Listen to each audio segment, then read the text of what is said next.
Hi, I'm Daniel Zengel with Regenitech, here with Don Lipscomb, and we're talking about platelet-rich plasma therapy. And we're going to talk a little bit about the application of PRP for Achilles tendinopathy. So Achilles tendinopathy is probably a condition that most people are familiar with. This is when your Achilles tendon becomes inflamed, stiff, and painful, and it's caused by repetitive injuries typically. We know that Achilles tendinopathy is not a tendinitis. Okay, so tendinitis would be a condition that's when a tendon has more inflammation, and there's usually different symptoms, but recent imaging technology has allowed us to identify this condition as a tendinopathy. The reason this is relevant is because a lot of the traditional treatment options that have been offered to patients with Achilles tendinopathy include corticosteroid injections and NSAIDs, which are drugs that are used to prevent inflammation. However, inflammation is not really the root cause here. The issue is a lack of healing. And so that's why some researchers have felt that PRP injections may be a good option for Achilles tendinopathy patients to promote healing. And Don is going to talk about a couple studies that have used PRP to see if it can help these types of patients. So Don, can you tell us a little bit about these studies you found? Absolutely. So one of the things that actually remains quite a mystery is how is Achilles tendinopathy caused? So what has actually been seen is hypervascularity when these tendinopathies are imaged. And this is just basically a profuse amount of blood vessels in these patients. And although there's all these blood vessels associated with these tendons, there isn't a healing response going on. So this had researchers wondering, okay, what's going on? Why isn't the body healing itself? Healthy tendons are actually very sparsely vascularized. And it's proposed that some sort of initial damage to the tendon blood supply may cause hypoxia-induced tissue damage, which basically means the tissue isn't getting enough oxygen. Right, from a lack of blood flow. Exactly. Because there are so few initial blood vessels that actually feed the tissue with oxygen. Right. So long-term hypoxia-induced overproliferation of fibroblasts and growth factors can actually cause a thickening of these tendons. From too many blood vessels? No, this is a growth response that is actually caused by lack of oxygen to the tissue.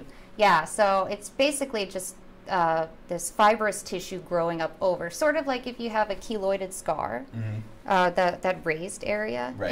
It's sort of the same thing. Okay. And so it's thought that this overgrowth of tissue and this overproliferation of blood vessels that sort of grow into the tissues will actually be what causes this pain, sort of like if you get an ingrown toenail or something, you know. And so this occurs over a long extended period of time, and so this leads to the chronic pain.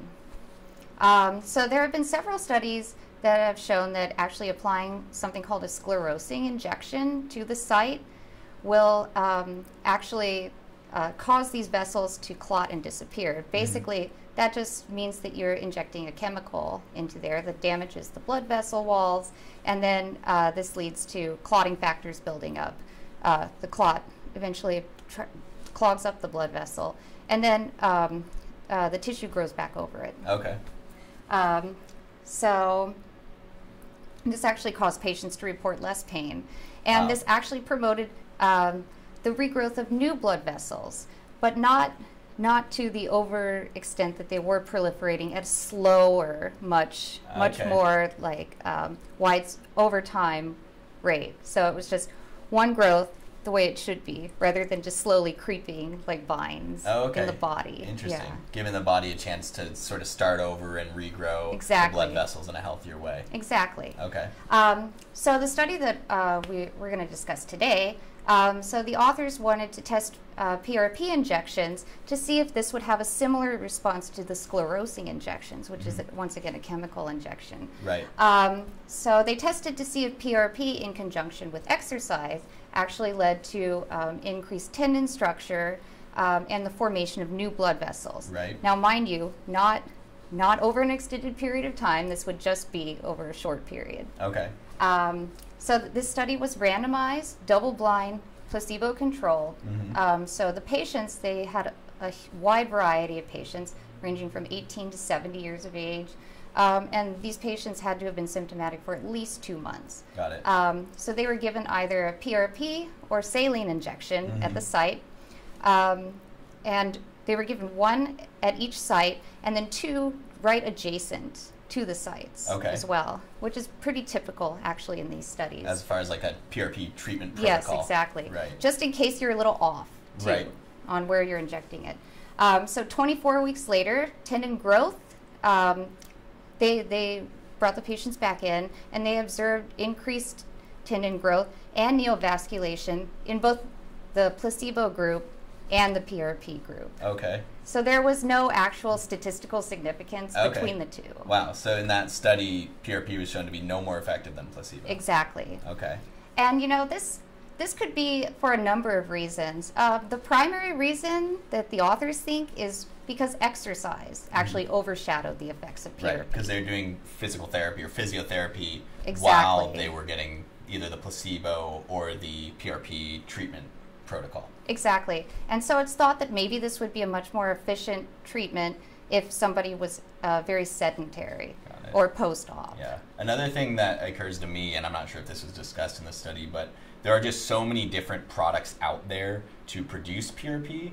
And just from my experience in this industry, because Regenotech does sell PRP products, we've actually vetted all the different companies out there that are making PRP products. And we've seen huge discrepancies between the quality of the platelet-rich plasma serum that these various PRP kits and centrifuges will produce.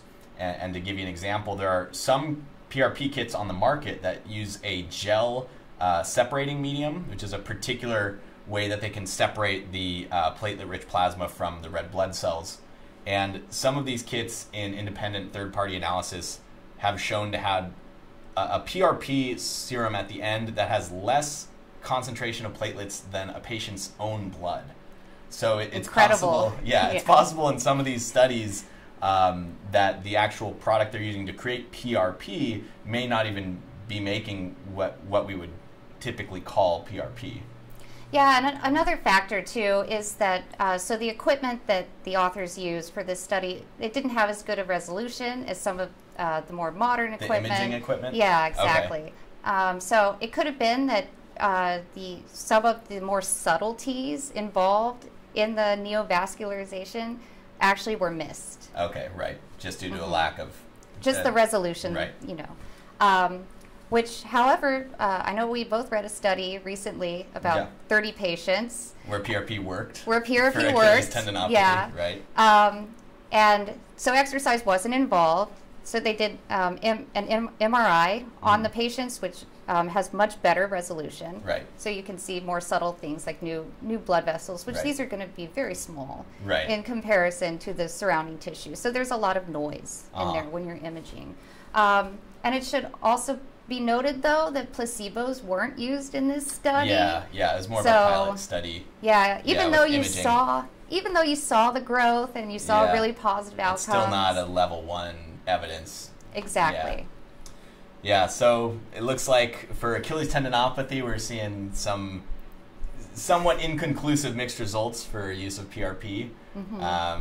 But we do have some more videos coming up in just a minute here where we're going to discuss some of the more phenomenal outcomes that PRP has shown. All right, thanks, Don. Okay, thank you.